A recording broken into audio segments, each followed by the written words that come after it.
Hey, what are you doing after this? I don't.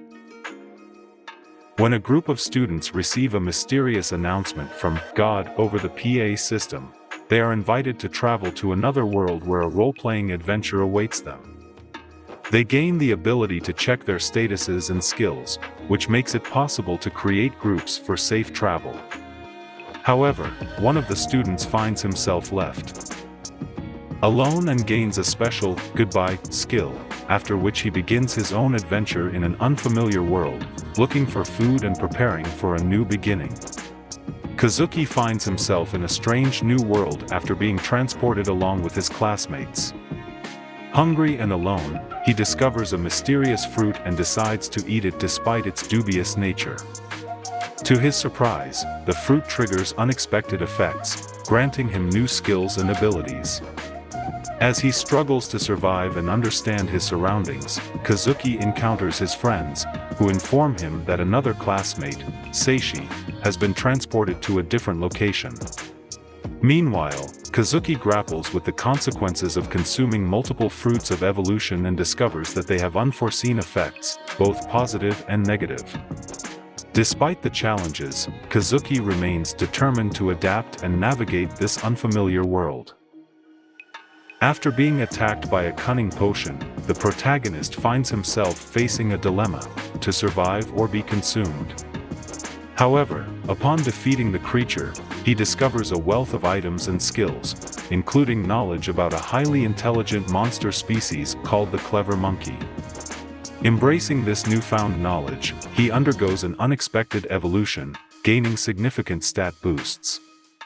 Despite his disbelief at remaining at level 1 after such a feat, he perseveres, utilizing his acquired skills and knowledge to steadily grow stronger over 5 months.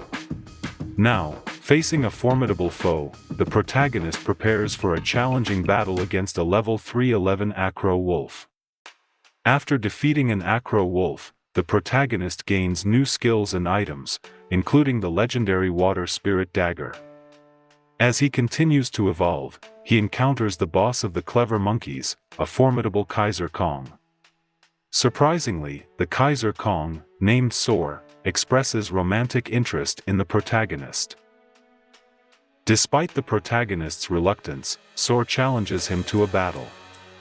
However, the protagonist's attacks seem ineffective against Sor's strength and skill. In a desperate move, the protagonist decides to unleash his enhanced water magic. With the water spirit dagger and newfound power, he prepares for a decisive battle against Sor, hoping to emerge victorious. Seishi finds himself in a strange new world after consuming a fruit of evolution. Despite his newfound strength, he struggles with his skills and magic. Suddenly, he encounters a gorilla named Sor, who expresses a desire to marry him. Confused and terrified, Seishi tries to reason with Sor, but she insists on their union. As they navigate their unconventional relationship, Sor surprises Seishi with her domestic skills and affection. Despite their differences, Seishi begins to question his feelings towards Sor and contemplates the possibility of marriage. However, he grapples with the challenges of their interspecies romance and the uncertainty of their future together. Faced with an unexpected turn of events, Seishi considers his options for escaping his current predicament. Remembering a dark spot on the map unknown to both the clever monkeys and his gorilla companion Sor, Seishi sees it as a potential exit from the forest. As they journey together, Sor reveals her ability to communicate, learned from books found in a cave. Seishi discovers a book on daily life magic, which teaches useful spells including one for cleanliness. Despite their differences, Sor genuinely cares for Seishi's well-being, leading him to reconsider his initial dismissiveness towards her. Reflecting on their interactions, Seishi realizes the unfairness of his judgment based on their dissimilarities. Despite the allure of the fruit's transformative power, a cautionary warning echoes in the protagonist's mind: consumption beyond the 11th fruit leads to certain death. Yet, the tantalizing prospect of becoming the strongest human alive, adorned with formidable abs, tempts him. Amidst the protagonist's existential crisis, an unexpected revelation unfolds as the gorilla companion, Soar, reveals her role in gathering the fruits for her future husband.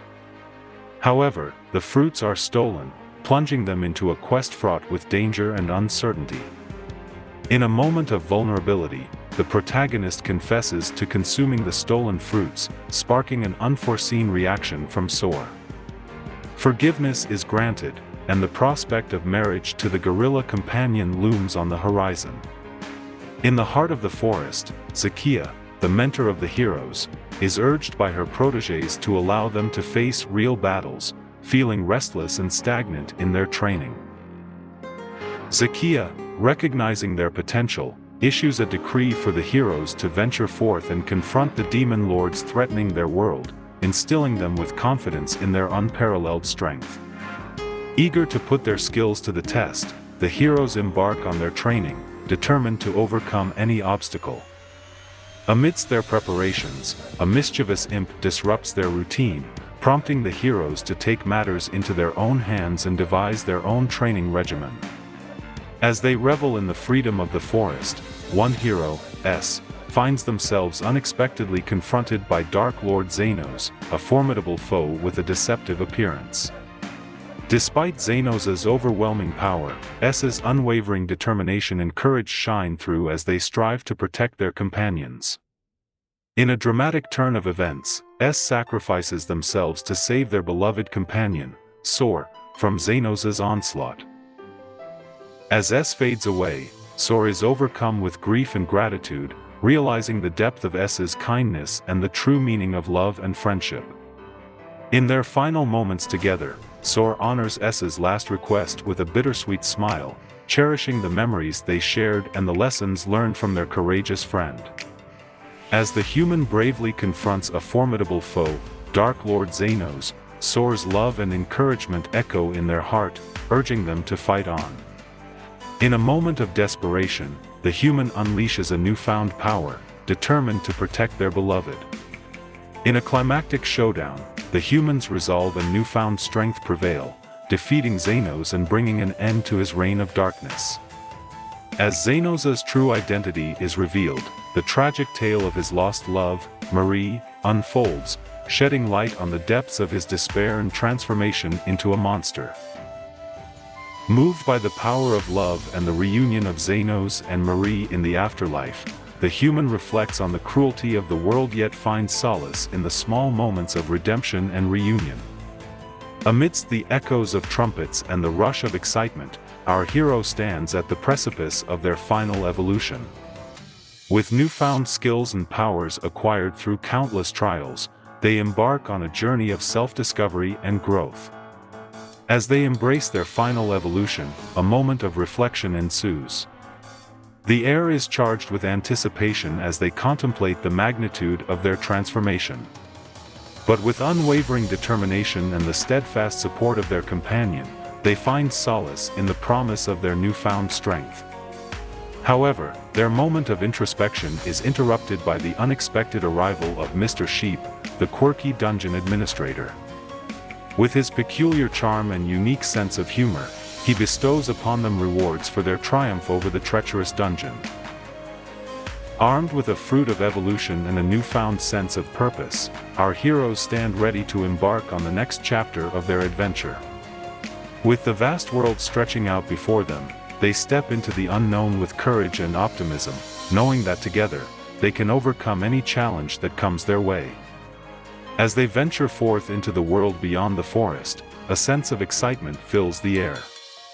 With Saria by their side, their resolve is strengthened, and they embrace the thrill of the unknown with open arms. Seishi Hiragi finds himself in a strange new world after consuming the fruit of evolution. Unsure of what to do next, he decides to journey with his companion to find a town for supplies.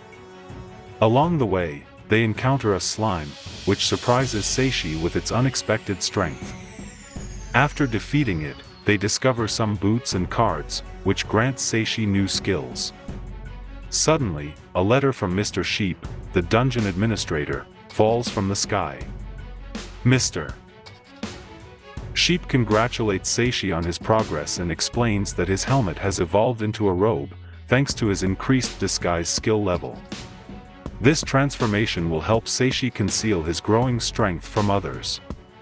However, the letter self-destructs, leaving Seishi frustrated with Mr. Sheep's antics.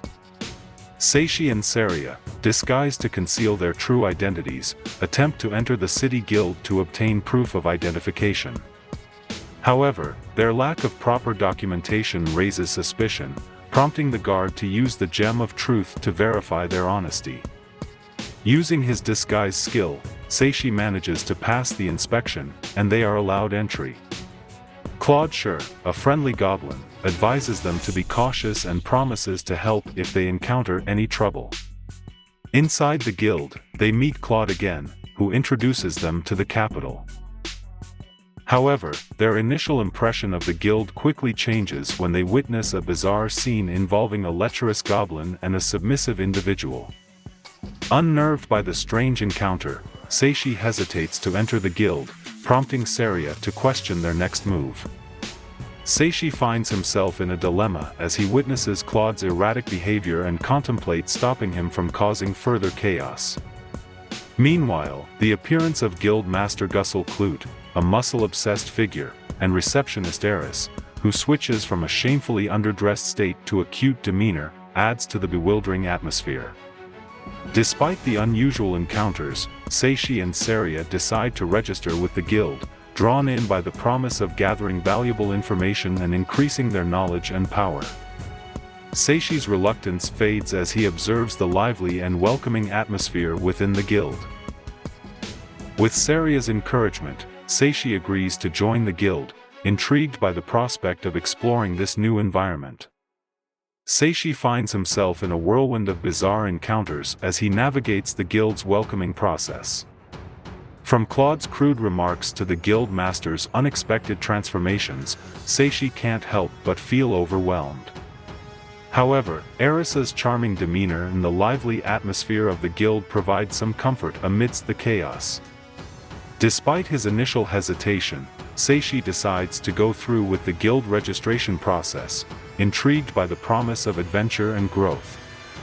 As he prepares to undergo the guild's assessment tests, he finds himself paired with Artoria, an A-rank adventurer with an unconventional attitude. Although Seishi is uncertain about the arrangement, Artoria's confidence and strength offer a glimmer of reassurance. Seishi and Artoria embark on their first quest together, facing a series of odd jobs chosen by the guild master. Despite Seishi's reservations, Artoria's enthusiasm and determination begin to win him over. As they tackle the tasks at hand, Seishi finds himself drawn to Artoria's unwavering confidence and genuine kindness. During their first quest, helping out at an orphanage, Seishi is taken aback by Artoria's considerate nature and willingness to help, even when the reward is minimal. Despite his initial doubts, Seishi begins to trust Artoria and her abilities. However, as they move on to the next task of demolishing a building, Seishi's past trauma resurfaces, causing him to doubt his own worth and fear the consequences of his actions. Artoria, sensing his distress, offers words of encouragement and support, demonstrating her empathy and understanding. As they navigate through the challenges together, Seishi begins to realize that perhaps he isn't as alone as he once thought. As Seishi grapples with his internal struggles, Artoria steps in to offer guidance and support. She reminds him of the importance of responsibility and caution in their line of work as adventurers. Despite Seishi's self-doubt and fear of causing harm to others, Artoria encourages him to focus on the safety of their party and the mission at hand. Artoria's tough love approach stems from her deep concern for the well-being of her comrades. She understands the weight of their responsibilities and the risks they face in their journey. Even though she maintains a stern exterior, Artoria's actions reveal her underlying kindness and concern for others. Meanwhile, tensions within the group simmer as the looming war against the demons casts a shadow over their training. Lu, another member of their party, voices her doubts about involving inexperienced trainees in such a dangerous conflict. She shares her reservations with ORF, expressing her reluctance to put the lives of innocent youths at risk. Lu's concerns highlight the moral ambiguity of their mission and the ethical dilemmas faced by those caught in the midst of war. Wolf with a heart of gold named Artoria. Despite her initial reluctance, Artoria proves to be a valuable mentor to Seishi and Saria, guiding them through their tests and offering support along the way. As they embark on their final test to find a dog to walk, Seishi notices a change in Artoria's demeanor. She seems to be smiling more, a subtle shift that intrigues him. However, when he voices his observation aloud, Artoria brushes it off, revealing little about her inner thoughts. Their adventure takes an unexpected turn when they end up camping out for the night, unable to find accommodations. Seishi suggests seeking lodging at the inn where Artoria is staying, prompting a comical misunderstanding about sharing a room. Artoria, also known as the Calamity, introduces herself to a warrior named Seishi, setting the stage for their next test. Seishi, seemingly eager to begin, quickly agrees to start the gathering task without waiting for Artoria to finish her explanation. As they venture into the designated area, Seishi's carefree attitude contrasts with Artoria's more serious demeanor. Despite her initial frustration with Seishi's impulsive behavior, Artoria can't help but find herself smiling, a reaction she struggles to suppress, knowing the potential dangers ahead. Their gathering mission takes an unexpected turn when Seishi stumbles upon rare mana mushrooms instead of the medicinal herbs they were tasked to find. Despite Seishi's enthusiasm, Artoria reminds him of the mission's objective, urging him to focus on the task at hand. Meanwhile, in another part of the realm, a group of demons led by Belle Giselle is plotting their infiltration into the human realm. Their ambitious plan involves capturing humans to bolster their forces, disregarding any warnings or orders to the contrary. As Seishi and Artoria continue their quest, unaware of the impending danger lurking nearby, they encounter a human named Terry. Seishi's attempt to casually inquire about medicinal herbs quickly escalates into a confrontation with Terry and his companions, setting the stage for a potentially perilous encounter with the demon army. As the confrontation intensifies, Seishi and Artoria find themselves facing off against a group of demons led by Belle Giselle. Despite their initial bravado, the demons soon find themselves on the receiving end of Seishi's newfound skills. With a swift and calculated move, Seishi employs his absorb skill, draining the strength of one of the demons and transferring it to himself. The unexpected success catches both Seishi and Artoria by surprise, but it proves to be a valuable asset in their battle against the demons. Meanwhile, Terry and his companions, witnessing Seishi's prowess, decide to let them go, realizing that their operation is complete. However, they leave behind the medicinal herbs Seishi and Artoria were seeking, acknowledging Seishi's efforts despite their previous hostility. As Seishi and Artoria regroup after the skirmish, they prepare for their next test, which involves facing the consequences of their actions. Artoria confronts Terry and his companions about their disobedience, revealing the dire consequences of their actions: teleportation spells set to send humans to the dangerous Black Dragon God's dungeon. As Sei and Artoria ventured deeper into the unfamiliar territory, they soon realized they were not alone. A group of demons led by Belle Giselle, a fearsome demon commander, emerged from the shadows, their eyes glowing with malice. Sei's heart raced as he and Artoria faced off against the menacing demons. Despite the odds stacked against them, they stood their ground, ready to defend themselves. Belle Giselle, towering over them with a wicked grin, spoke in a deep, menacing voice. Well, what do we have here? A couple of puny humans wandering into our domain. You're a long way from safety, little ones. Sei clenched his fists, his determination unwavering. We may be human, but we won't back down from a fight. We're here to find our way out, and we won't let anyone stand in our way. Artoria stood beside Sei, her eyes ablaze with determination. That's right. We may be outnumbered, but we won't let fear dictate our actions. We'll fight with everything we've got. The demons advanced, their claws bared and fangs gleaming in the dim light. Sei and Artoria braced themselves for the impending battle, their resolve unshaken. With a battle cry, Sei lunged forward, his fists flying as he engaged the demons in combat. Artoria followed suit, her sword flashing as she struck with precision and skill.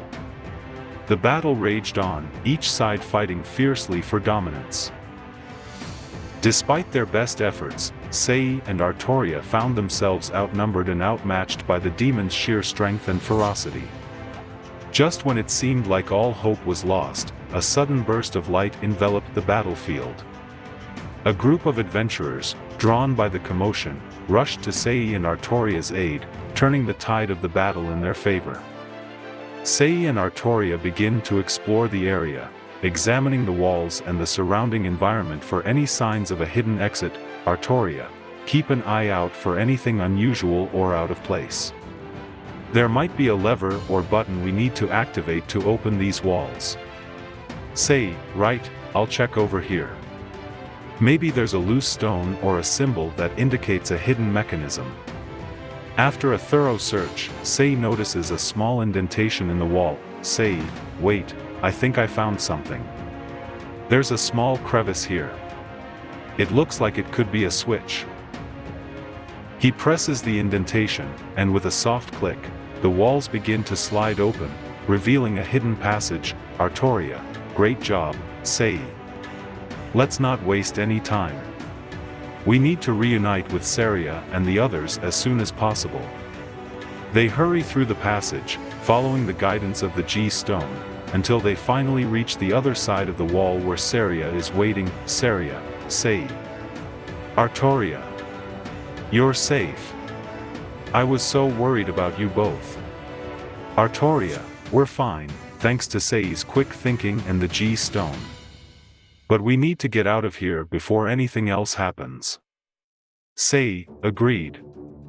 Let's stick together this time and find a way out of this maze. With renewed determination, the trio sets off, navigating the maze-like passages with caution, determined to escape the labyrinth and continue their adventure. Seishi and Artoria, accompanied by their friend Sei, embarked on the final test set by the guild. As they ventured forth, their journey took an unexpected turn when they stumbled upon a mysterious treasure chest. Hesitant at first, Seishi was persuaded by the chest's insistence to open it, triggering a series of magical events. To their surprise, the chest transformed into a sentient being, lamenting its past as a discarded dungeon item. Despite its newfound form and abilities, the chest longed for the companionship it once had with adventurers. Moved by its plight, Seishi and Artoria decided to aid the chest in its quest for acceptance. Seishi and Artoria found themselves in a predicament. Trapped in a realm filled with danger and uncertainty, they faced a formidable foe, Bel-Giselle, a powerful demon lord. As they confronted him, Artoria unleashed her full power, embracing her title as the Calamity. However, despite her efforts, Bel-Giselle proved to be a formidable adversary. In the midst of the battle, Seishi realized that Artoria's calamitous nature stemmed from a desire to protect others. He witnessed her struggle with her own power, torn between the desire to bring joy and the fear of causing harm. Determined to help her, Seishi and Artoria fought side by side, their bond growing stronger with each passing moment. But just as victory seemed within reach, Bel-Giselle unleashed a devastating attack, knocking Artoria unconscious. In a desperate bid to save her, Seishi and Saria, their newfound companion, embarked on a daring rescue mission. Using their wits and determination, they navigated through treacherous obstacles and faced off against powerful foes. Along the way, they discovered the true extent of Artoria's power and the depth of her compassion. Finally, after a grueling journey, they reached Artoria's side. The intense battle raged on as Seishi faced off against the formidable demon, fueled by his desire to avenge Artoria's injuries. With determination in his eyes, Seishi refused to back down, despite the overwhelming odds against him. As the demon unleashed his devastating attacks, Seishi's mind raced, searching for a way to turn the tide of battle. Suddenly, a flash of insight struck him, reminding him of a technique he had used in a previous encounter. With newfound resolve, Seishi tapped into his memories, recalling the strategy he had employed against another powerful opponent. Drawing upon his experiences, he unleashed a flurry of techniques and skills, pushing himself beyond his limits. In a stunning display of skill and determination, Seishi fought back against the demon's onslaught, using every tool at his disposal to gain the upper hand. With each strike, he grew stronger, his resolve unyielding in the face of adversity. Finally, with a decisive blow, Seishi emerged victorious, his adversary defeated and vanquished. As the dust settled, Seishi stood triumphant, his heart filled with a mixture of relief and determination. But even in victory, Seishi couldn't shake the lingering sense of sorrow and regret. As he looked upon the fallen demon, he couldn't help but wonder about the path that had led them to this moment. People, revered for his immense power and wisdom. However, tragedy struck when humans invaded his domain, bringing destruction and chaos in their wake. Betrayed by those he once protected, the black dragon god's heart turned to bitterness and resentment. Driven by his newfound hatred for humanity, the black dragon god unleashed his wrath upon the world, seeking vengeance for the atrocities committed against his kin. With each passing day, his fury grew, fueled by the memories of betrayal and loss. Despite his formidable power, the black dragon god's quest for revenge only brought further suffering to both humans and dragons alike. In the end, he became a symbol of fear and despair, his name whispered in dread by those who dared to defy him. But amidst the darkness, there remained a glimmer of hope. For deep within the black dragon god's heart, a flicker of compassion still burned, longing for the peace and harmony that once graced the land. As Seishi and his companions read the black dragon god's biography, they couldn't help but feel a sense of sadness and empathy for the fallen deity. In his story, they saw echoes of their own struggles and the importance of forgiveness and understanding. Armed with newfound knowledge and unwavering resolve, Seishi and Artoria confronted the black dragon god and the demon lord in a final, epic battle. But instead of resorting to violence, they appealed to the hearts of their adversaries, urging them to set aside their grievances and embrace peace. In a surprising turn of events, the black dragon god and the demon lord agreed to lay down their arms and forge a truce. Moved by the courage and compassion of the adventurers, they pledged to work together to rebuild their shattered realm and usher in a new era of harmony. With the realm finally at peace, Seishi and Artoria returned home as heroes, their names forever etched in the annals of history. Together by a human with some serious debt, so it's possible that they're just chasing happiness through the money. There are humans like that. I wouldn't be surprised if they had some kind of side quest lined up. I'm sorry for running away from you earlier, I didn't mean to, it's just I'm scared of causing more trouble for everyone. Artoria, you're not a calamity, you're our friend and we'll stick by you no matter what. Yeah, you're not alone. In this we're here for you, we'll find a way to overcome this.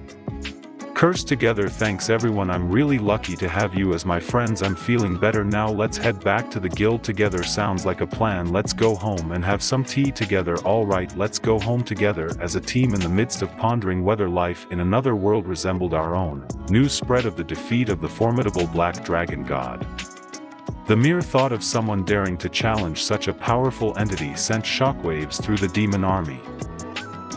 Speculations arose about the identity of the victor, a mysterious figure who dared to oppose them. As questions swirled, Adriana, a familiar face, appeared, her troubled expression evident. Concerned about Artoria's disappearance, Adriana sought assistance in locating her. Amidst their conversation, Adriana revealed her awareness of Artoria's unique ability, the calamity, and implored S to watch over her. With a promise to fulfill this request, S embarked on a search for Artoria, eventually finding her at the site of their first guild test. There, amidst their heartfelt exchange, Artoria grappled with self-doubt, questioning her worth to others. In a reassuring moment, S reminded Artoria of the genuine affection she evoked in those around her. Encouraged by S's words, Artoria began to realize the reciprocal nature of love and found solace in the presence of her friend. Seishi, worried about Sei's well-being, assures Artoria that their friend is safe. However, Eris, known for his blunt remarks, mocks Seishi's concern, causing a brief moment of discomfort. Seishi's genuine kindness towards Artoria doesn't go unnoticed, prompting him to ponder why someone so sweet could be plagued by misfortune. Desperate to help Artoria, Seishi presents her with the Ring of Happiness, hoping its power will counteract her curse. As Artoria's luck changes for the better, Seishi's heart races with the realization that his actions may have inadvertently led Artoria to believe he proposed to her. Despite the misunderstanding, Seishi finds solace in seeing Artoria smile, realizing that her happiness is all that truly matters to him. I'm Seishi Hiragi, a second-year high school student who became overpowered after consuming the fruit of evolution in this fantastical new world. After defeating the Black Dragon God with my friends, we return to base, but something seems off with Artoria. She thinks I proposed to her, and now things are awkward between us. Eris suggests not worrying about it, but I can't shake off the feeling. Later, I decide to learn more about this world and ask Eris for help, but his suggestions are a bit extreme for my taste. As I contemplate my next move, Eris offers his unique brand of advice, which may or may not be helpful. Their worth in a real-world setting. Plus, it will keep them occupied and focused on their mission to defeat the Demon Lord.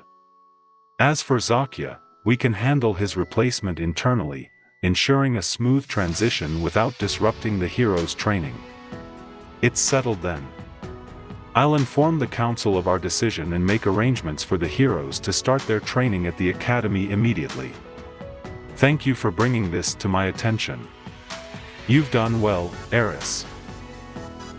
Multiple magic elements. What the heck just happened? Did I just learn all these magic spells in an instant? I need to test this out. Let's start with fire magic. That's amazing. I can actually summon fire now. This is incredible. Let's try lightning magic next. Whoa, this power is incredible. I can control lightning too. This is unreal. I need to tell the others about this new development, but first I should probably practice using these spells a bit more to get the hang of it. Bad, but it could use a bit more seasoning salt. Maybe. I'm not sure if I should be here or not.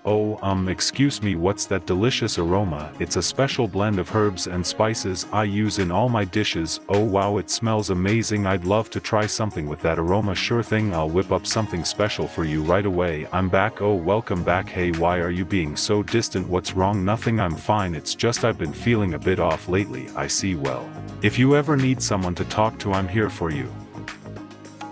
Thank you, Artoria, I appreciate it. Hey Seishi, do you think we could talk later? I have something I want to discuss with you. Sure thing, Saria, let's meet up after lunch. Okay, got it. Thank you, see you later. Oh, look at the time, I should head back to the guild. See you later, Artoria, take care of yourself. Okay, I will. Thanks, see you later. Oh, I wonder what Saria wants to talk about. I hope everything is okay.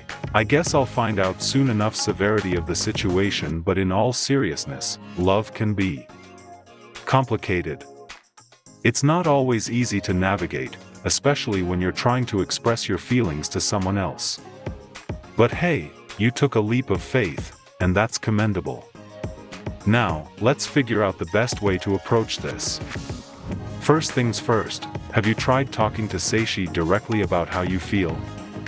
Ron was deeply in love with a woman named Lise. He had sworn his eternal love to her, and he couldn't imagine a life without her. But, as fate would have it, Ron found himself torn between his commitment to Lise and his growing feelings for another woman. One day, as Ron sat pondering his dilemma, a wise woman approached him.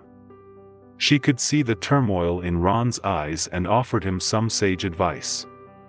"If you truly love these women," she said, "you mustn't insult them by stringing them along.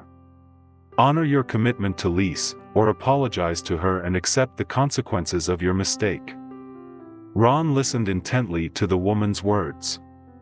He knew she was right. He couldn't continue to deceive Lise or the other woman any longer. With a heavy heart, Ron made a decision. He would confess his feelings to both Lise and the other woman, come what may. The next day, Ron gathered his courage and spoke to Lise and the other woman. He poured out his heart, explaining his conflicted emotions and asking for forgiveness.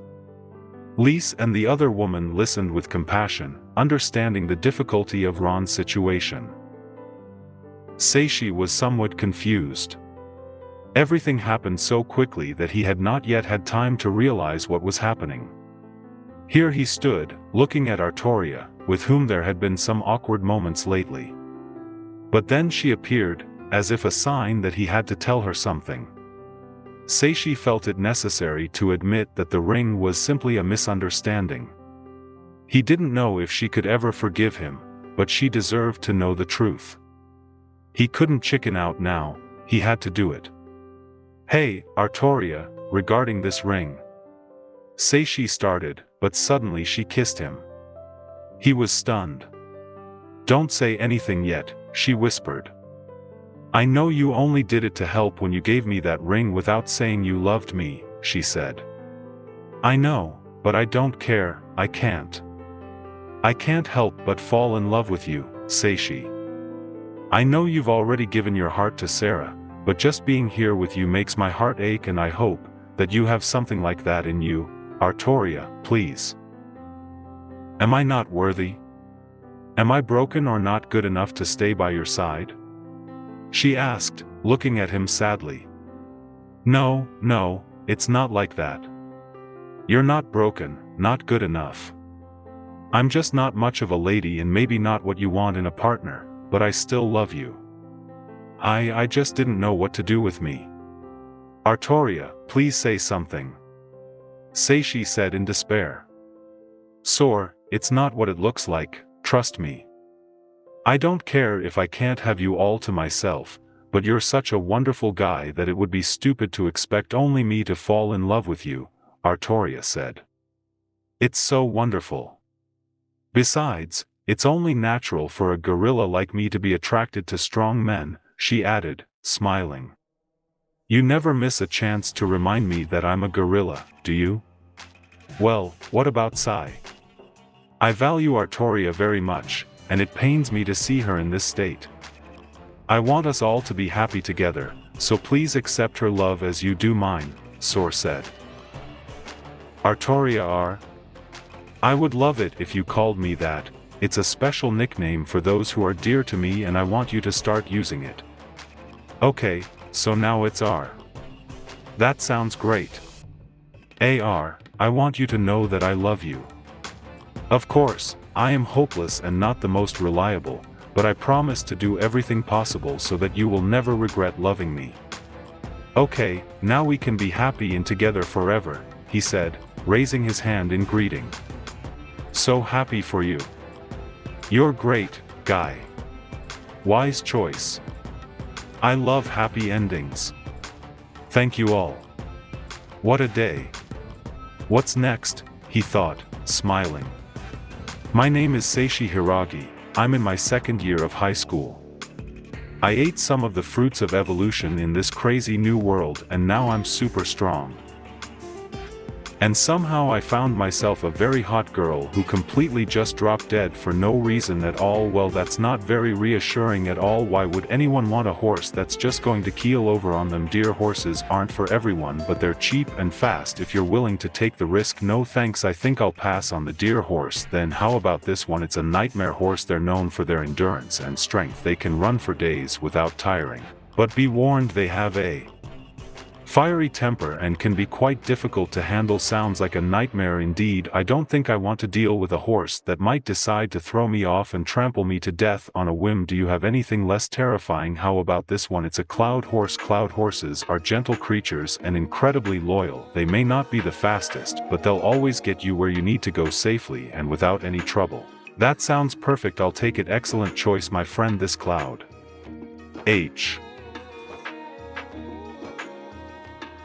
horse will serve you well on your adventures. Thank you for your patronage and good luck in the Royal Cup if you ever decide to enter it after all. Hey Seishi, how'd it go? Did you find yourself a horse? Yeah, I did. I got a cloud horse. It seems like a good fit for me, safe and reliable just like me. Haha, glad to hear it. Now we just need to work on finding you a pair of pants. What's wrong with what I'm wearing now? Nothing. If you're aiming to be the laughingstock of the Royal Cup, that is fair enough. Come on, let's get you some proper adventurer gear, then we can head back to the orphanage and help out. Sounds like a plan. Let's go. Seishi found himself in a rather peculiar situation. His friend's peculiar habits often left him flabbergasted, but today was no exception. Hey Seishi, I've been meaning to ask something, his friend began, prompting Seishi to brace himself for whatever was coming next. You have one mode, don't you? I mean, most people don't like eating while a pelvis is getting shoved in their face. Seishi blinked, momentarily stunned by the randomness of the comment. Don't mind him, another friend chimed in, coming to Seishi's rescue. What did you want to talk about? The conversation quickly shifted to the topic of horses, and Seishi realized he hadn't acquired one yet, a fact that seemed to baffle his companions. A horse? A horse, of course. Every high-ranking adventurer has one, they exclaimed, emphasizing the importance of owning a steed in their line of work. Seishi found himself dragged to the stables, where he was presented with a variety of options, each more peculiar than the last.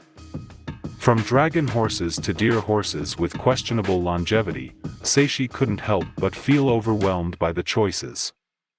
But then, his eyes fell upon a gentle creature known as the cloud horse. Safe, reliable, and loyal, it seemed like the perfect companion for his adventures. Without hesitation, Seishi made his choice, much to the relief of his friends. Seishi found himself contemplating the various options at the stables, each one presenting its own set of challenges and risks. As his friends extolled the virtues of owning a deer horse, Seishi couldn't shake the feeling that he needed something tougher, something more resilient. Then, his eyes fell upon a particularly wild-looking creature, standing apart from the rest.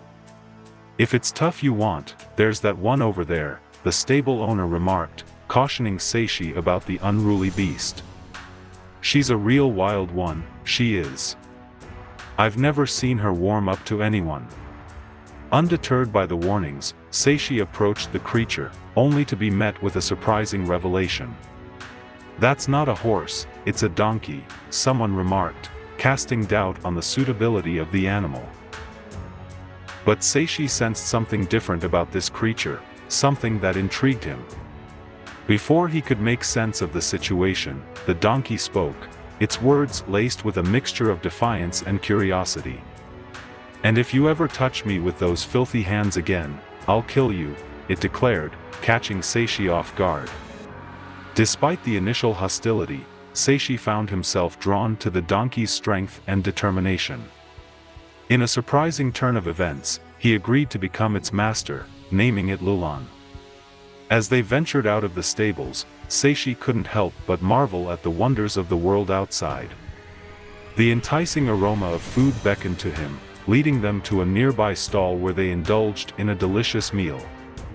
In that moment, surrounded by newfound friends and the tantalizing scent of food, Seishi couldn't help but feel a sense of gratitude for the unexpected twists and turns that life had thrown his way. And as he savored each bite, he knew that the journey ahead would be filled with adventure, challenges. Yes, I remember that painting well. It spoke to me in a way that few others have. Your talent is undeniable, my friend. And if you've already captured the admiration of discerning collectors like us, imagine what you could achieve on a grander scale. The Cherasi painting competition isn't just about winning awards, it's about showcasing your unique perspective to the world. Your art has the power to move people, to inspire them, and to challenge their perceptions. And isn't that what every artist dreams of? Please, consider entering the competition. We believe in you, and we would be honored to see your work displayed alongside the finest artists in Windberg. You have a gift, and it would be a shame to keep it hidden away. Forgive me for getting carried away. I tend to get a bit passionate when it comes to art. But I do hope you'll give it some thought. And if you ever need encouragement or support, know that we'll be cheering you on every step of the way. Ladies and gentlemen, welcome once again to the Windberg Kingdom's annual Royal Cup. This is an event like no other, where bravery, skill, and determination collide in a race to the finish line. And what a spectacle it promises to be. But before we dive into the heart-pounding action of the race, let's take a moment to acknowledge the truly extravagant prizes awaiting our daring competitors. Yes, you heard that right, prizes that are sure to make your mouth water and your heart race with excitement. First up, we have the legendary tomoi, the tule fish. The tomoi, a delicacy so rare and exquisite that its flavor is said to be life-changing. And this year, it's not just any prize, it's the 5th place prize. Imagine sinking your teeth into that succulent flesh, savoring every delectable bite as its rich flavor dances on your palate. Truly, a prize fit for royalty. But that's not all, my friends. Oh no! Our generous sponsors have spared no expense in offering prizes that will dazzle and delight even the most discerning of competitors. From rare artifacts to enchanted treasures, each prize is more tantalizing than the last, promising wealth, fame, and glory to those bold enough to claim them. So, without further ado, let the Royal Cup begin. May the best racer emerge victorious and claim their rightful place in the annals of history. And to our esteemed competitors, I say this: race with all your heart, for the glory of Windberg awaits. Jay here, presenting the spicy runner-up photos of Valkyrie Captain Lee's. Isn't she stunning? And last but not least, this year's grand prize is a day spent with the fairies, myself included. She really knows how to captivate a crowd, doesn't she? But let's not get distracted, we're here for one thing only. Say, hey, how's it going? What are you two doing down here? Supporting you, obviously. Are you sure you still want to go through with this? It's not too late, you know. You can still withdraw. They say the first step is the hardest one to take. Sometimes, all you need to get through it is someone to give you a gentle push forward. I've certainly felt that way before. I figure it's my turn now. I want to help you take that first step. Alright, now let's get that fish. Everybody ready? It's time to get to starting positions. The rules of the Royal Cup are simple. The race begins once you exit the main gate. Then, you must run a lap all the way around the city walls and return here to the goal in the main ground. During the race, any obstruction of your fellow competitors is totally allowed, so remember to watch out and always keep your guard up. And don't be afraid to get creative, let your riding and adventure skills shine. And now, the front gate is opening. Racers at the ready, get set, let's go. Already, there's trouble. Johnson, you okay, buddy? Get up now. Huh. They're all dead. The cannon setting must have been too much for them. It serves them right. What idiot rides the dear horse? Oh man, why did I put money on those guys? It looks like we've got 20 racers already, with those remaining all safely making it past the gate. Except that dude. Luluan, you feeling okay? What are you doing? You're getting left behind. Race for a reason. I didn't pay good money to watch your sad little donkey. Get your act together. What's going on with Seishi right now? I have a bad feeling about this. What's wrong? You were fine this morning. It's funny you say that. How come I was so excited about eating tambuli? Time got away from me, and I ended up skipping breakfast. Oh, for the love of, let's see, maybe I've got something in here, the fruit of evolution cultivation set. Lulan, have one of these. Oh, you suckers better get out of my way. Nice try, but I'm coming through. The grand prize is as good as mine. Those are big words coming from the man still stuck in second place. Now things are heating up, with two of our racers duking it out for the lead. I fooled around long enough, time to give them a real show and use my summon wolf whistle to eliminate the competition. Never heard of one of those before? Sounds stupid. Come forth, my precious beasts. This girl's got a date with the Valkyries to get to. What's that? Wait, so her whistle summons grand wolves? This race is hard enough without having to deal with B-rank monsters. Is that a hell? How did an A-rank monster get here out of nowhere? Cue this goes to the city, and there he goes. Is he going to be okay? Well, folks, I'm sad to say, due to a spike in mortal danger, this year's Royal Cup will have to be cancelled. What's this? Something's coming down the track at incredible speed. It's that dude from earlier. We believe in you, Seishi. Just when you think he's down, he always manages to surprise you. Go! If he keeps this up, he'll win for sure. Please, slow down. The Rocky's too much. I'm going to hurl if we keep this up much longer. I'm trying, but it's like my legs have a mind of their own. What the heck was in that fruit you gave me? What the? They're charging straight in. Are they insane? If they want to die that bad, I won't stop them. This is awesome. I can do it. Seishi, say, I really messed things up, huh? Say, that's understating it, kid. It's a time-honored tradition. When a man falls in love with a woman, he'll present her a ring and then he'll put that ring on her left ring finger as a symbol of his eternal love for her. You can't just go around doing that to everyone. Seishi, but... Say, no buts.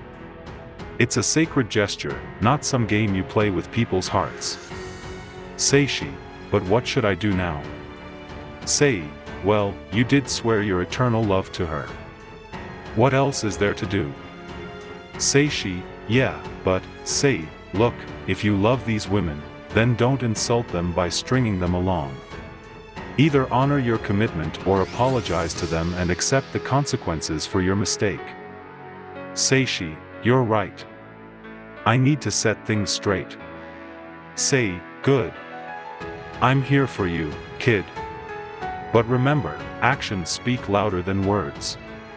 Seishi, thanks, Sei. I'll talk to them both first thing tomorrow.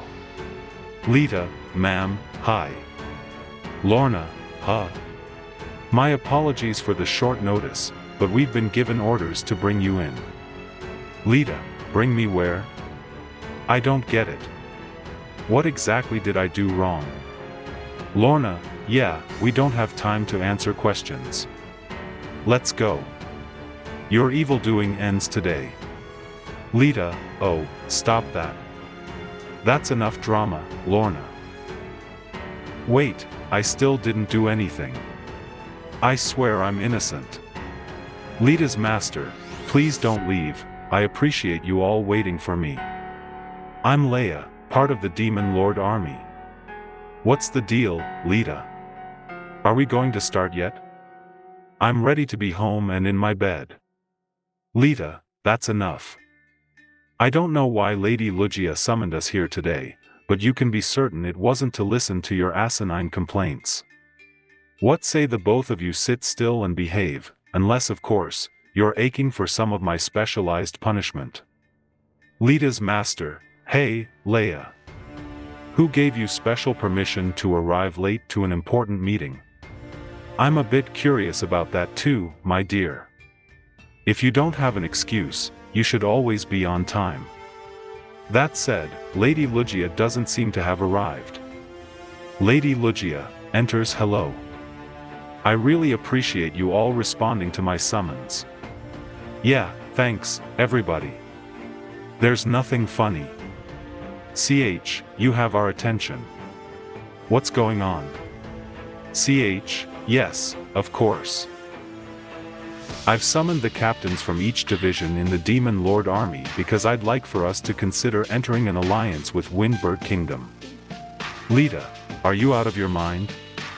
How could you ask them to forge an alliance with the same humans who have persecuted demons for ages? Delayed. There's still hope, even in this setback.